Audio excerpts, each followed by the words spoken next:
Hello बच्चों, आज के इस वीडियो में हम बात करने वाले हैं why do we fall ill के टॉपिक से आगे डिजीज के टाइप्स के बारे में। इससे पहले हमने डिजीज पढ़ लिया था, साइन और सिम्टम्स पढ़ लिया था। उसके बाद आगे हम बात करने वाले हैं टाइप्स ऑफ डिजीज, यानी डिजीज कितने प्रकार की होती हैं। स्पेशली हम टाइम ड्यूरेशन की बात कर लें। टाइम ड्यूरेशन के आधार पर डिजीज की अगर हम बात करें तो भैया दो प्रकार की डिजीज देखने को मिलेगी। एक तो शॉर्ट टर्म डिजीज देखने को मिलेगी भैया, और दूसरे की अगर हम बात करें तो ये होगी भैया long term disease. Long term, अब देखेंगे भैया शॉर्ट टर्म डिजीज में क्या होगा भैया। शॉर्ट टर्म डिजीज को हम क्या बोलेंगे? Acute disease. Short term disease को बोलेंगे एक्यूट डिजीज, और लॉन्ग टर्म डिजीज को बोलेंगे हम chronic disease. Chronic disease time duration के आधार पर डिजीज को हमने टू पार्ट में बांटा है, short term disease, long term disease. Short term disease acute disease कही जाती हैं, long term disease chronic disease कही जाती हैं। अब सुन लेते, एक्यूट डिजीज है कॉमन कोल्ड, एक्यूट डिजीज है कॉमन कोल्ड, और भी जो वायरल डिजीजेज है भैया जनरली ये भी क्या है? Viral diseases. वायरल डिजीजेज ये भी एक्यूट डिजीज है।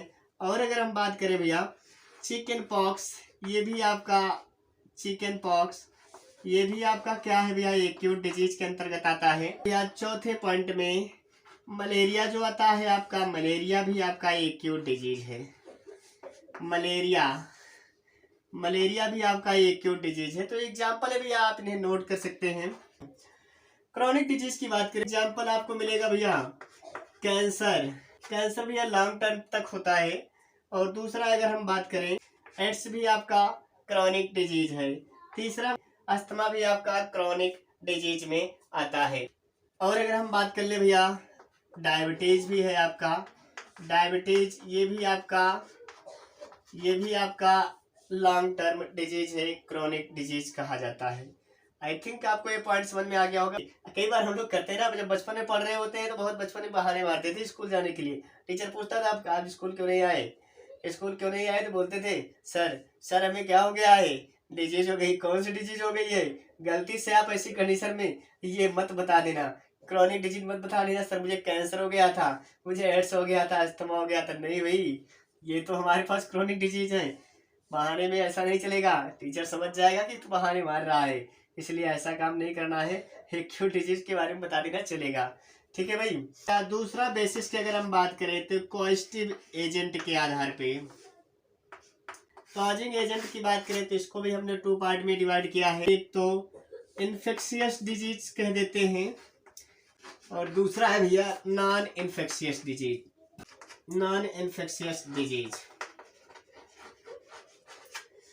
इन्फेक्शियस डिजीज और non infectious disease. Infectious disease में क्या होगा भैया? इन्वॉल्वमेंट ऑफ माइक्रोब्स होगा, इसमें नॉट इन्वॉल्व होंगे, not involve microbes, not involve microbes. ये पॉइंट याद रखेंगे। इन्फेक्शियस डिजीज को आगे फर्दर डिवाइड करते हैं टू पार्ट में।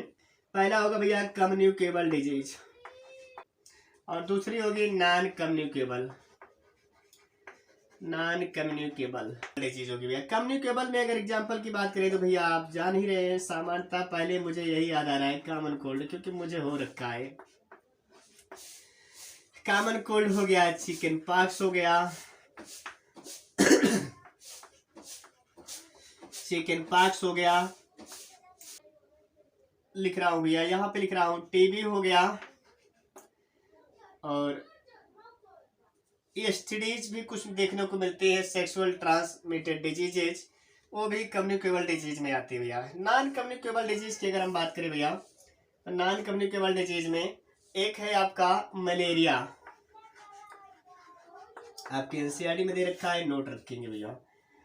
मलेरिया इन्फेक्शियस डिजीज जिसमें कि माइक्रोब्स इन्वॉल्व होते हैं, दो पार्ट में डिवाइड किया गया है। कम्युनिकेबल नॉन कम्युनिकेबल डिजीज में, कम्युनिकेबल डिजीज में कॉमन कोल्ड आएगा, चिकन पॉक्स आएगा, टीबी आएगी, एसटीडीज आती हैं, sexual transmitted disease. Non communicable disease में मलेरिया आपका बेस्ट एग्जांपल है, जो कि प्रोटोजोन के द्वारा होता है।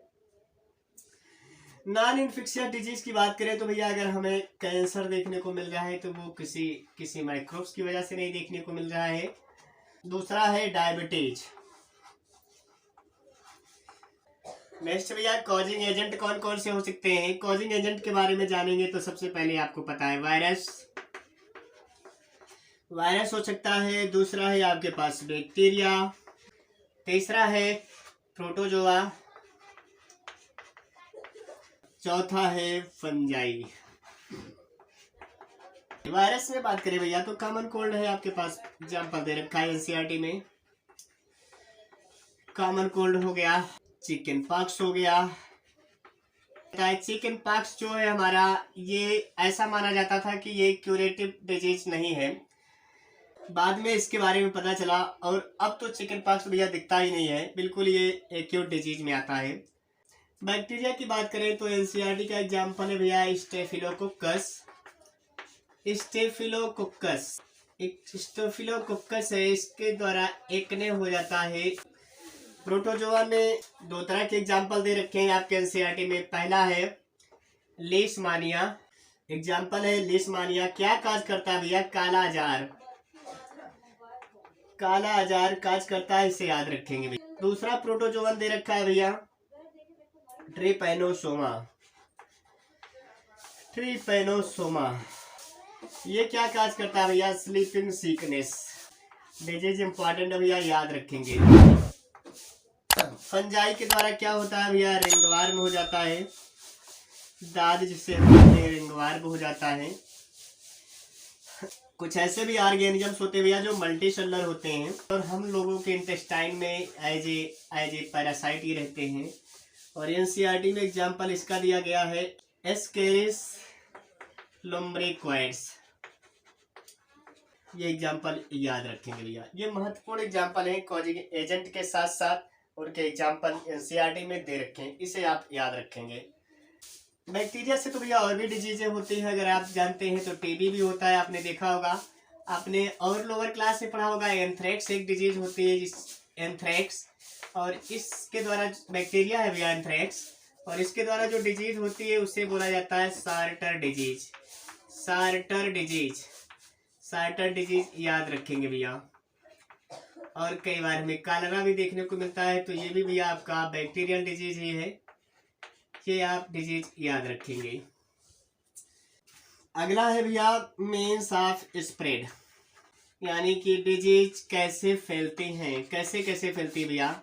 मीन्स ऑफ स्प्रेड की अगर हम बात करें तो कुछ फॉलोइंग मेथड्स हैं, उन मेथड्स के बारे में जानेंगे। पहला मेथड भैया एयर के द्वारा कुछ डिजीज फैलते हैं। दूसरा है सॉइल के द्वारा, वाटर के द्वारा, water borne disease, soil borne disease, air borne disease कह सकते हैं, और कुछ अदर मेथड्स के भी द्वारा फैलते हैं। अदर मेथड्स के द्वारा भी फैलती हैं, जिसमें मलेरिया है आपका, अदर मेथड्स में आता है। वाटर के द्वारा आपका कॉलरा हो जाता है। सॉइल के द्वारा आपको टेटनस हो सकता है, जो कि बैक्टीरिया की वजह से होता है। एयर के द्वारा आपको सबसे एग्जाम्पल बेहद तो अभी आपको चल रहा है कोविड-19, नोट कर लेंगे भैया, कोविड-19 एयर के द्वारा। और भी अगर एग्जाम्पल नोट करना है तो टीबी आपको इससे मिल जाएगा, एयर के द्वारा फैलता भी, अगर आप ऐसे संपर्क में आते हैं तो आपको मिल सकता है ये। न्यूमोनिया, जो कि लंग्स की बीमारी है, अगर न्यूमोनिया ग्रस्त व्यक्ति के संपर्क में आप आते हैं तो भी आपको ये डिजीज हो सकती है, तो ये चीज़ आप याद रखेंगे। मलेरिया भी होता है, जो कि मस्कीटो के द्वारा होता है, मस्कीटो के द्वारा मलेरिया होता है भैया। कांटेक्ट के द्वारा भी, किसी से फिजिकल कांटेक्ट करते हैं तो भी आपको जो डिजीज होती है वो फैलने का खतरा होता है, इसको नोट कर लीजिए भैया। आगे चलते हैं। 9th क्लास के एनसीईआरटी में एक पॉइंट और दे रखा है, जो पेप्टिक अल्सर होता है। पेप्टिक अल्सर क्या होता है भैया, पेप्टिक अल्सर एक ऐसी डिजीज है जो क्या हमारे इंटेस्टाइन में, जो हमारे इंटेस्टाइन होता है भैया, उसमें फफोले पड़ जाते हैं भैया, इसे ही हम पेप्टिक अल्सर कहते हैं। किसकी वजह से होता है भैया, एक तरह के बैक्टीरिया है भैया, हेलिकोबैक्टर पाइलोरी, स्टमच के पार्ट में पाया जाता है। इसकी खोज जो है रॉबिन वारेंस ने की थी, और ये बैक्टीरिया की वजह से डिजीज हुई। इनका जन्म जो हुआ था 1937 में हुआ था। ऑस्ट्रेलिया के साइंटिस्ट थे भैया, ऑस्ट्रेलिया के साइंटिस्ट थे, ये पॉइंट याद रखेंगे, एनसीईआरटी में इतनी बातें दे रखी है। ये भी आपका क्या है, बैक्टीरियल डिजीज है, इसे याद रखेंगे। नेक्स्ट भैया principle of treatment. Principle of treatment में क्या है भैया, यानी कि अगर हमें डिजीज हो ही जाती है तो भैया उसका ट्रीटमेंट क्या करेंगे, क्या करेंगे भैया, डॉक्टर क्या जाएंगे भैया, और तो कोई अल्टीमेट सोर्स है नहीं हमारे पास, डॉक्टर क्या जाएंगे, डॉक्टर के पास कहेंगे सर जी हमें कल से बुखार आ रहा है, दवा दे दीजिए। डॉक्टर साहब के पास जाएंगे, provide treatment that will reduce fever pen और लॉस। अगर हमें फीवर है तो फीवर को कम कर देगा, दर्द है तो दर्द को कम कर देगा, लूज मोशन हो रहा है तो उसको कम कर देगा। लास्ट में क्या होगा, कुल मिला के डॉक्टर भी जब हैरान हो जाएगा ना, जब डॉक्टर हैरान हो जाएगा तो क्या करेगा भैया, एक काम करेगा, बोलेगा आपको सलाह देगा, मुफ्त में सलाह देगा, prevention is better than cure, prevention is better than cure. तो आई थिंक मैं भी आपको यही सलाह दूंगा भैया कि prevention is better than cure. Next और लास्ट होने वाला है इम्यून सिस्टम। इम्यून सिस्टम क्या है भैया, नेचर ने हमारी बॉडी में इम्यून सिस्टम जनरेट कर रखा है। इम्यून का मतलब होता है to ability fight, to ability fight with disease, यानी कि उस डिजीज से लड़ने की क्षमता जो होती है उससे ही तो हम इम्यून सिस्टम बोलते हैं। हमारे बॉडी में पता है फाइटर रखा है डब्ल्यूबीसी, डब्ल्यूबीसी में भी कई तरह के फाइटर है। जब भी कोई आपके हमारे बैक्टीरिया आएगा हमारी बॉडी में, वो डब्ल्यूबीसी उससे लड़ेंगी। सपोज दैट दिस इज हमारी बॉडी, ये हमारी बॉडी है, ये हमारी बॉडी भैया, ये हमारी बॉडी है, और इस पर हमारे किसी बैक्टीरिया ने क्या किया, इफेक्ट किया, तो हमारी बॉडी की जो डब्ल्यूबीसी है उससे लड़ती है बिल्कुल भैया, बहुत मजबूती के साथ लड़ती है। और अगर उनको नहीं हरा पाती है तो हम कहाँ जाते हैं, डॉक्टर के पास जाते हैं। डॉक्टर के पास जाते हैं तो वो क्या देता है, फायर एंड फाइटर देता है। क्या देता है, फायर एंड फाइटर। अरे फायर एंड फाइटर वही इंजेक्शन तो दे देगा ना, लगा देगा आपको, लो बेटा लगाओ। चलो भैया लगा दिया, लगाने के बाद फिर क्या होगा, अब आ जाओ डिजीज। अब इसको क्या करेगा, इसको लो डिशुम डिशुम डिशुम दौड़ा दौड़ा के मारेगा भैया, जो भी डिजीज होगी उसको दौड़ा दौड़ा के मारेगा। फायर एंड फाइटर इंजेक्शन दे देगा भैया, किसका, एंटीबायोटिक का। ये तो हमारी डब्ल्यूबीसी क्या बनाती है, एंटीबॉडी, एंटीबॉडी बनाती है भैया, यही हमारे डिजीज के विरोध में काम करती है। ये इंजेक्शन मिलेगा पावरफुल वाला इंजेक्शन, और ये इंजेक्शन मिलेगा फायर एंड फाइटर, इसको खत्म कर देगा। तो इस तरह से भैया हमारा इम्यून सिस्टम काम करता है और हम पूरी तरह से डिजीज फ्री हो सकते हैं। वैक्सीन की अगर हम बात करें, वैक्सीन क्या है, केमिकल प्रिपरेशन होता है, केमिकल प्रिपरेशन होता है। वैक्सीनेशन की अगर हम बात करें तो क्या होता है, ये ओरली और इंजेक्शन के थ्रू दिया जाता है। इंजेक्शन के थ्रू अगर हम लेते हैं तो उसे हम वैक्सीनेशन कह देते हैं, ये भी पॉइंट आप याद रखेंगे। और एक सवाल यहाँ पर बनता है, एक सवाल बनता भैया, जान लेंगे। सवाल है, why antibiotics do not kill animal cell. क्यों एंटीबायोटिक्स जो होती हैं जब हम लेते हैं बैक्टीरिया के अगेंस्ट तो हमारी बॉडी के सेल को डिस्टर्ब नहीं करता, क्योंकि भैया जो एंटीबायोटिक्स होती है वो डायरेक्टली सेल वॉल पर एक्शन करती है और हमारी बॉडी में कोई भी सेल वॉल फॉर्मेशन नहीं होता है।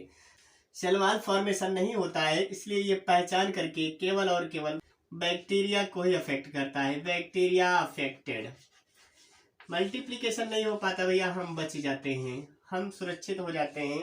Bacteria affected, cell wall bacteria में होती है इसलिए बैक्टीरिया अफेक्टेड होता है। मान लीजिए हमें वायरल इन्फेक्शन हो गया है, वायरल इन्फेक्शन हो गया है, तो वायरल इन्फेक्शन के लिए कोई भी कारगर दवा काम नहीं करती भैया। काम क्यों नहीं करती, क्योंकि वायरस का ये गुण है भैया, इसमें इतने ज्यादा वेरिएंट आते हैं, 30 म्यूटेशंस दिखाता है भैया, म्यूटेशंस। और ये हमारा जो वैक्सीन होता है ये समझ ही नहीं पाता भैया कि अब मैं किसके लिए काम करूं, इसके लिए तो काम कर रहा था, दूसरा बन गया भैया। क्योंकि वायरस जो होता है हमेशा क्या होता है, दोनों फॉर्म में होता है, living and non living form में। This is the characteristic features of viruses, living and non living. जैसे ही अगर वायरस के लिए हमने वैक्सीन लिया वो इनएक्टिव हो जाएगा, इनएक्टिव हो जाएगा और जैसे उसका वर्क खत्म होगा फिर से वो एक्टिव हो जाएगा, फिर से मल्टीप्लाई करेगा और फिर से अपनी जनरेशन बढ़ाएगा। और इस तरह से इसके पास 30 म्यूटेशन होते हैं भैया। और ऐसा नहीं भैया इसका इलाज नहीं है, इसका इलाज मिलेगा, इलाज मिलेगा, लेकिन इतने ज़्यादा म्यूटेशंस देखने को मिलते हैं, इसलिए ये वायरल इन्फेक्शंस आसानी से ठीक नहीं होते हैं। सप्रेस हो जाते हैं कुछ समय के लिए, लेकिन ठीक नहीं हो पाते। ये why do we fall in chapter आपका फिनिश होता है। आई थिंक आपको अच्छे से समझ में आया होगा। मिलेंगे अगले सेशन में, तब तक के लिए वैसे ही।